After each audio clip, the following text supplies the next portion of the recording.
Assalamualaikum warahmatullahi wabarakatuh. Bagaimana nih kabarnya anak-anak? Sehat ya? Alhamdulillah. Baiklah, sebelum memulai pelajaran, mari kita berdoa terlebih dahulu. Berdoa dimulai.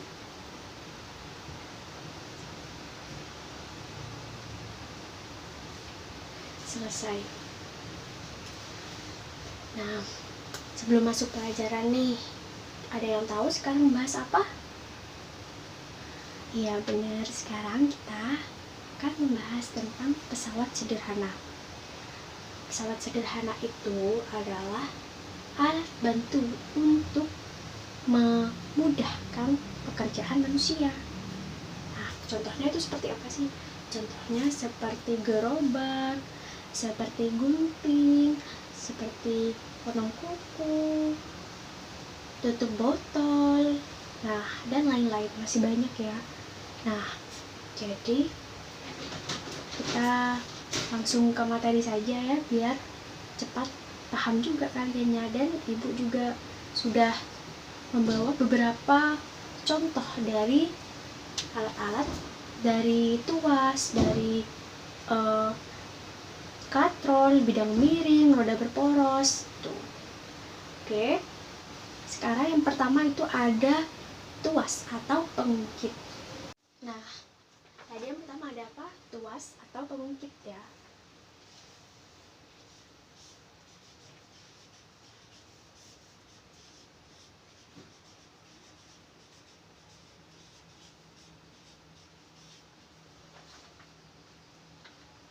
Nah, tuas atau pengungkit.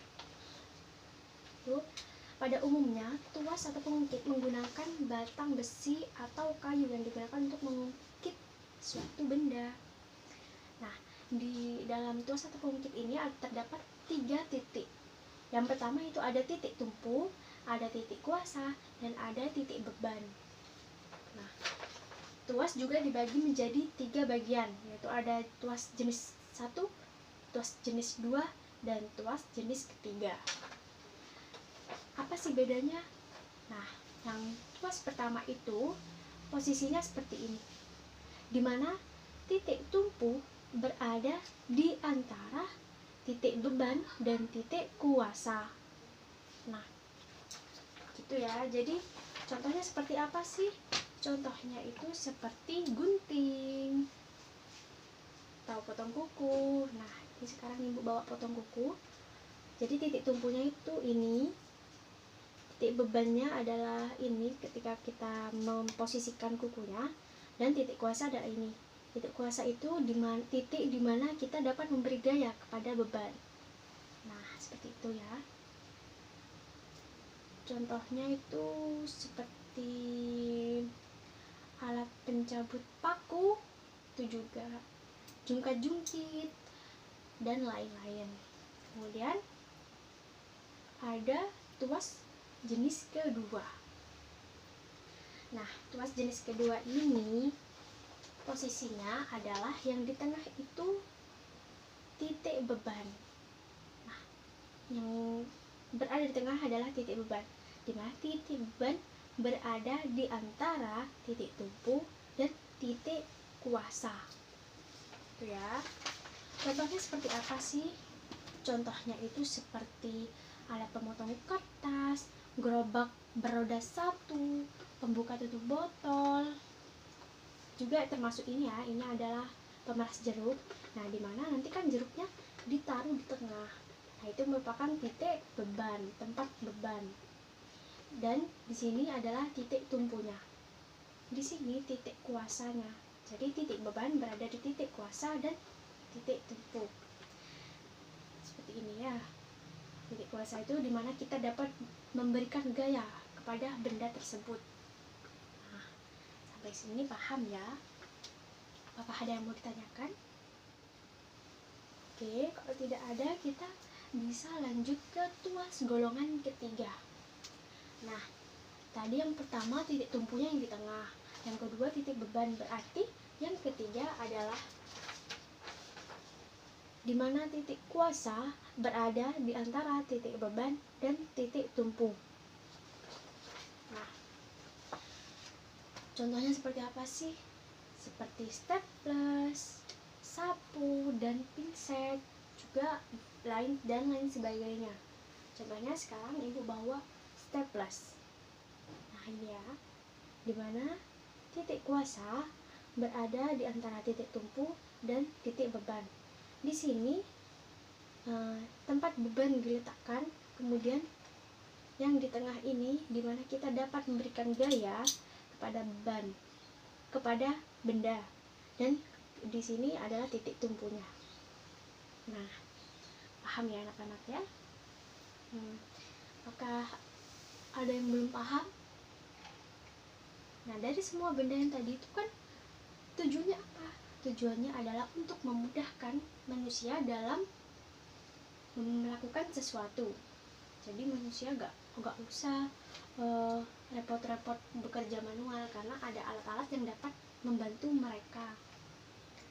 Nah, yang kedua itu ada bidang miring. Tentunya kalian pernah tidak melihat orang memindahkan drum atau lain sebagainya ke truk? Pasti mereka itu menggunakan bidang miring seperti ini ya, seperti ini.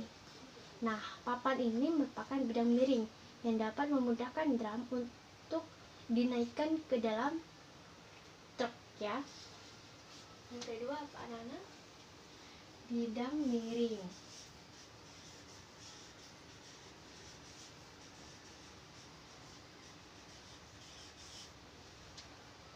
Nah, begitu ya. Jadi fungsinya di bidang miring di sini adalah memudahkan manusia. Nah, coba saja kalau tidak ada bidang miring ini, pasti manusia akan kesusahan untuk mengangkut barang berat ke dalam truk ini kan. Nah, begitu ya kan. Kemudian setelah bidang miring itu ada katrol. Sudah pernah tahu katrol ya? Ada katrol.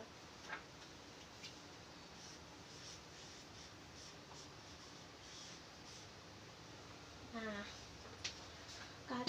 katrol di sini juga tentunya memudahkan manusia dalam melakukan pekerjaan. Misalnya katrol itu ada di tiang bendera, pasti tahu kan? Di ujung tiang bendera itu ada katrol.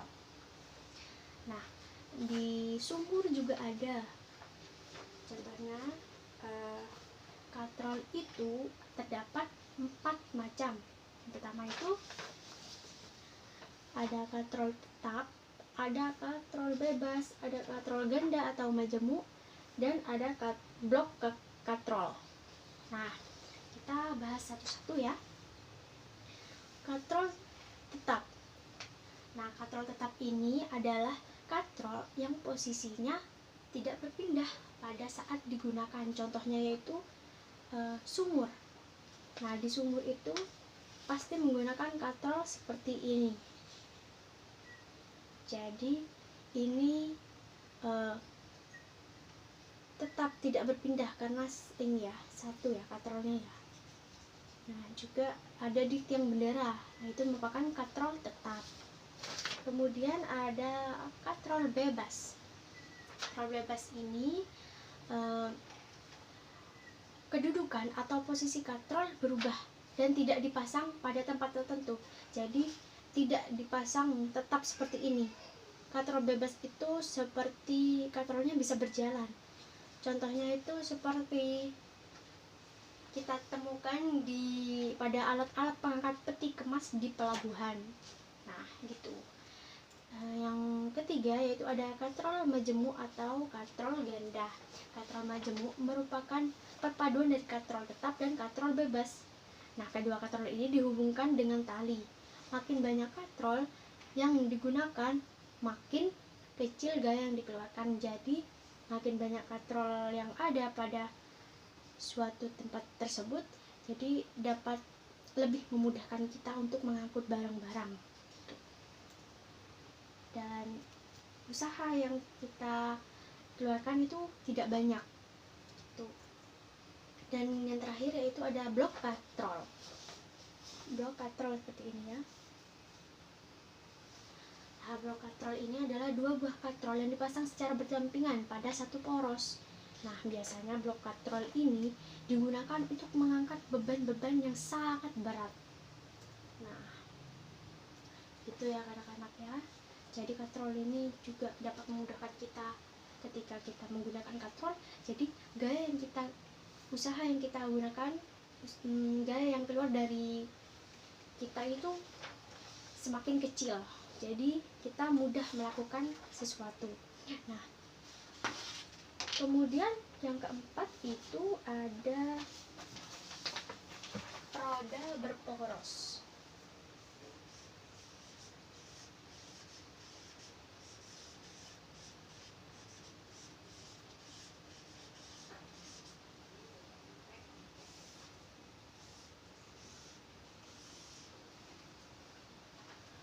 Roda berporos. Apa sih roda berporos itu? Roda berporos ini merupakan roda yang dihubungkan dengan sebuah poros yang dapat berputar bersama-sama. Seperti ini ya.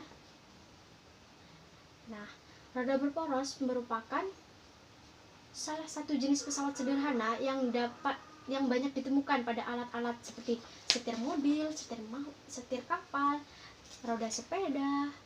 Di sepatu roda juga ada roda kan, dan juga di ini engsel pintu yang seperti ini ya. Nah, begitu. Nah, apa sih gunanya roda berporos itu? Roda berporos itu juga sama gunanya, karena pada umumnya pesawat sederhana itu adalah untuk mempermudah manusia untuk melakukan sesuatu. Nah, roda berporos ini mempermudah benda bergerak, misalnya seperti sepeda. Nah, ketika kita mengayuh sepeda, maka roda ini akan bekerja sehingga gaya yang kita kenalkan itu dapat dipermudah dengan roda berporos tersebut. Nah, oke. Dari sini ada yang mau ditanyakan mengenai pesawat sederhana. Dimana pesawat sederhana itu kalau tuas itu terdapat 3 titik tumpu. Terdapat 3 titik, yaitu titik tumpu, titik beban, dan titik kuasa. Nah, tadi contoh-contohnya sudah Ibu kasih ya, seperti ini. Tuas jenis pertama dan tuas jenis kedua, di mana titik beban berada di antara titik tumpu dan titik kuasa. Kemudian ada tuas jenis ketiga ketika titik kuasa berada di antara titik beban dan titik tumpu. Nah, ya sekarang kalau ada yang mau ditanyakan, silahkan ditanyakan ya. Nah, sambil menunggu pertanyaan, nanti Ibu akan kasih tugasnya mudah kok, kan sudah dijelaskan semua ya. Oke. Ayo, siapa yang mau bertanya? Sambil menunggu yang bertanya, kita speaking dulu yuk. Jadi Ibu ketika kalau kau suka hati tepuk tangan, gitu ya, pasti kalian tahu kan? Oke, biar pembelajaran ini tidak membosankan, jadi kita speaking dulu biar kalian semangat. Oke, kalau kau suka hati tepuk tangan, kalau kau suka hati tepuk tangan, kalau kau suka hati mari kita lakukan, kalau kau suka hati tepuk tangan. Oke. Tidak ada yang mau bertanya? Baiklah, nanti kalau ada yang mau bertanya silahkan temui Ibu ya. Baik, pembelajaran hari ini kita cukupkan. Ibu percaya kalau kalian itu sudah paham. Kalau ada yang belum paham, bisa ditanyakan nanti ya. Oke, sebelum mengakhiri pembelajaran, mari kita tutup dengan bacaan hamdalah. Alhamdulillahirabbil alamin. Nah, Sekian dari Ibu, kurang lebihnya mohon maaf. Untuk minggu depan kita ujian ya, ulangan ya. Nah, oke. Kurang lebihnya mohon maaf. Wassalamualaikum warahmatullahi wabarakatuh.